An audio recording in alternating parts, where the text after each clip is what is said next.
Hi everybody, welcome back to my channel. Today we are going to clean out the cabinet a little bit with some kitchen sink cookies. I literally did not have to go and buy anything for this recipe. Everything was already in my cabinet. I've done enough of these recipes now that I have quite a larder. So we are going to get started on the kitchen sink cookies.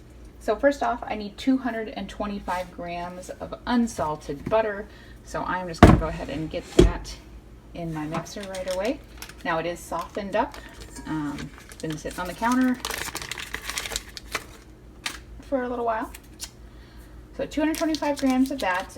And then we are going to have brown sugar today in our recipe. So I've got both light and dark brown sugar. So as you can see here, I just have it split. So I have 200 grams of light brown sugar and 50 grams of dark brown sugar, and I'm just going to put that right in my mixer. And I'm going to beat it on medium speed for 3 to 5 minutes until pale and creamy.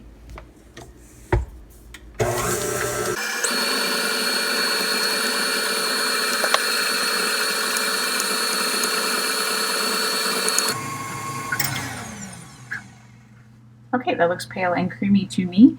Now I do have 2 eggs in today's recipe. Again, they are also at room temperature, and I'm going to add them one at a time to my butter and sugar mixture, and then beating well in between each.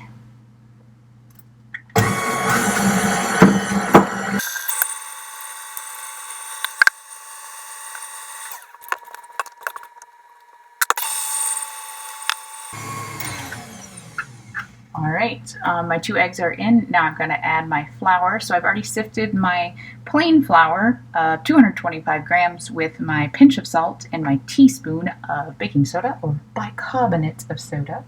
And I want to, yeah, okay. It just says do it. I might do it in little chunks because I don't want it to fly everywhere. But, you know what? Go big or go home. Now watch the fireworks fly.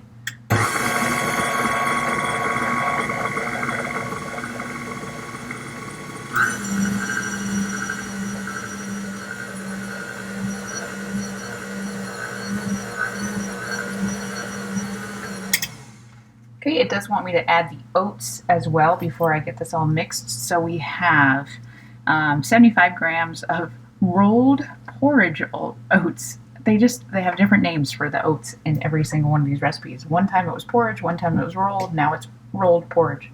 Anyway, 75 grams of oats in there. I guess if you say rolled porridge, you got it, you know, all your bases covered. And then we're just going to mix again until nearly combined. Nearly.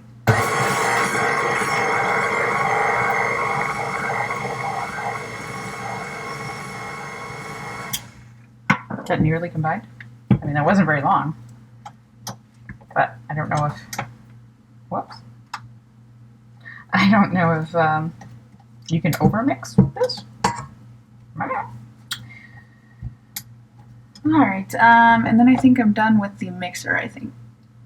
Yep, remove from the bowl from the mixer. So I'm just going to scrape off my beater here a little bit. So this is basically, I mean, it has like a chocolate chip cookie base, it seems like, with the brown sugar.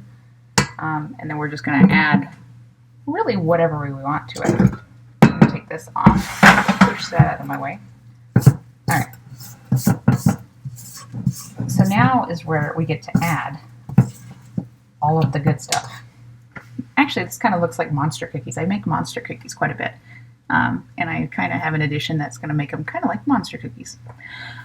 All right, we are going to add all of our chopped chocolates. So the recipe says to use 100 grams of dark chocolate. I'll hold it here so you can see. It's hidden under there because that was the first thing I put in there. 100 grams of dark chocolate, 70% dark chocolate, and then 100 grams of white chocolate, and 75 grams of milk chocolate. Now it wants them all roughly chopped. I just use the chips. I don't know if that's roughly enough, but I don't know.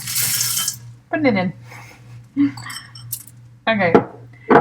Put that in, and then the nuts. You could use pretty much any nut, I think. It's up to your choosing today. It says 100 grams of pecans or walnuts, roughly chopped. I elected for walnuts because, again, I'm cleaning out my cupboard. And I had just over 100 grams of walnuts, actually. I was ready to put in a couple pecans just in case I needed them. And then 100 grams of raisins. Okay, again, to your liking. If you don't like raisins, use something else. Or maybe you can use golden raisins or sultanas. But 100 grams of those. And 50 grams of desiccated coconut. I've got that sweetened coconut stuff. 50 grams of that. Again, I had it. What did we use that in? I don't even remember. It was something that I was kind of curious about, but it ended up being good. And then today it says 75 grams of toffee or fudge pieces.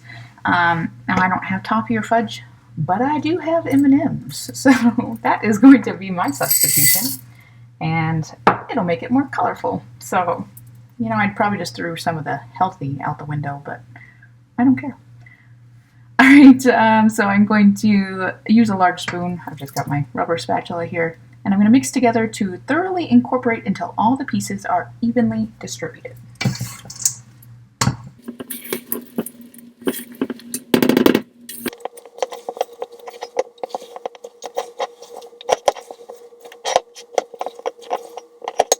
Okay, so my cookies are mixed up good. Now I'm just going to take my little cookie scooper and roll them into 24. It says I should get 24 neat balls.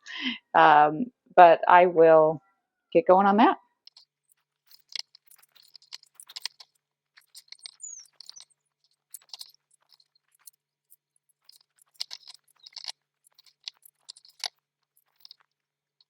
Okay, I have all of the cookies heaped out. Now, it's funny because it says it makes about 24, and it also says a rounded tablespoon. It says using an ice cream scoop or a tablespoon. I mean, this is about a tablespoon, okay? But I got 24 just on this sheet alone. I got 48 cookies. 6 or 4, 8, 12, 8, 16. Yeah, I got 48 cookies. So clearly I have half the sizes they should be, which again, I am not opposed to because sometimes cookies are just too big anyways, and it's nice just to have a little bite instead of a, giant cookie. So anyway, all right, now I wish I would say that I could say right now that I'm putting them in the oven, but I am not. They do need to chill for at least an hour and anywhere up to 24 hours. So I'm going to cover them in a little bit of cling wrap and put them in my fridge. And then I will see you in at least an hour, up to 24 hours. By the way, I hate cling wrap. It does that every time. Okay, so it's been an hour, a little over an hour. And it just says till firmed up, and they are definitely firmed up. So I'm gonna do these now. Now I'm only gonna take one out. I'm just gonna let the other ones in there to cool because I'm not gonna be able to bake them all at one time. And it does say to bake them in batches, so we're just gonna go with that. Now I've got my other sheet kind of ready to go because if you noticed, I wasn't very particular about how far apart these were because I knew they were going to be chilling and I wasn't going to be able to cook them all. So anyway, I'm going to just kind of shape them a little bit better as I put them in on my sheet tray here. Now it just says place them well apart. So I don't necessarily know. I think there was one other cookie that we did that, and the first batch was so far apart. It was like, oh, it didn't need to be that far. But I'm going to just get 12 on here. I think it's going to be, yeah, I'm going to do 12. Then I know I've got plenty of space, and I'm going to do them in 2 batches anyway. I don't know. We'll see. My oven is set to 355 degrees Fahrenheit, which is what they say 180 degrees Celsius. Yeah. And I mean, they're pretty firm. Yeah. I don't know. Maybe I'm going to try to squeeze a couple more on there because I'm going to have to cook them in 3 batches if I don't. Anyway, yeah, I'm going to put another row on here. It should be fine. Also, there's something weird about this recipe in the sense that I don't bake them all the way through right away. After it says 10 minutes, I'm supposed to take them out and basically bang them on the counter to deflate them. and then put them back in for another 5 minutes. Now, since they say that you're supposed to have 24 cookies and I have about 48 of them, I'm probably going to take them out at like 7 minutes and do this because mine are clearly a little bit smaller than theirs. So they're going to go in the oven for 7 minutes, and then I'm going to take them out, bang them on the counter. I'll show you that part, and then we'll keep going.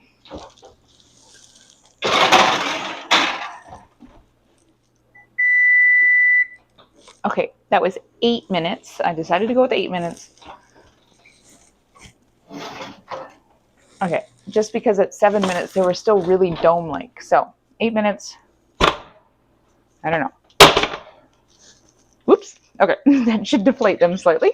And now I'm going to put them back in for, it says to do 5 minutes, but again, mine might be a little off just because they should be a lot smaller. So I'm going to try 3 minutes and then see where they're at. It does say that they should be golden and starting to turn crisp at the edges. I like my cookies a little gooey. Maybe that's an American thing versus a British thing. So I don't know if mine are going to be crisp necessarily, because I just naturally like mine to, be a little bit gooier, I think. But we'll see what happens. So I'm going to give it 3 minutes and then check them. Okay, they're done. Okay, at the, what did I say, 3 minutes? They were nowhere near done. So I put them in for another 3 or 4 minutes. I can't remember exactly. But they're definitely golden and crisping up. It does say that they will continue to firm up while on the baking sheets. I'm going to let them cool for 5 minutes. And then I'm going to get my other batch in the oven, and I will meet you when they're cooled and everything. Okay, guys, my first batch is cool. My second batch just came out of the oven, and I actually even have a third batch because I had 48 and I had 20 on each tray, and the last 8 just did not want to squeeze on there. And I'd rather just do another batch than have them kind of squished. So they look really good. I'm going to just grab one here. I don't know. I like how unique they all look, because you're not going to get everything, I guess, in one cookie, but they look really good, and I'm excited to try it. So let's give it a shot.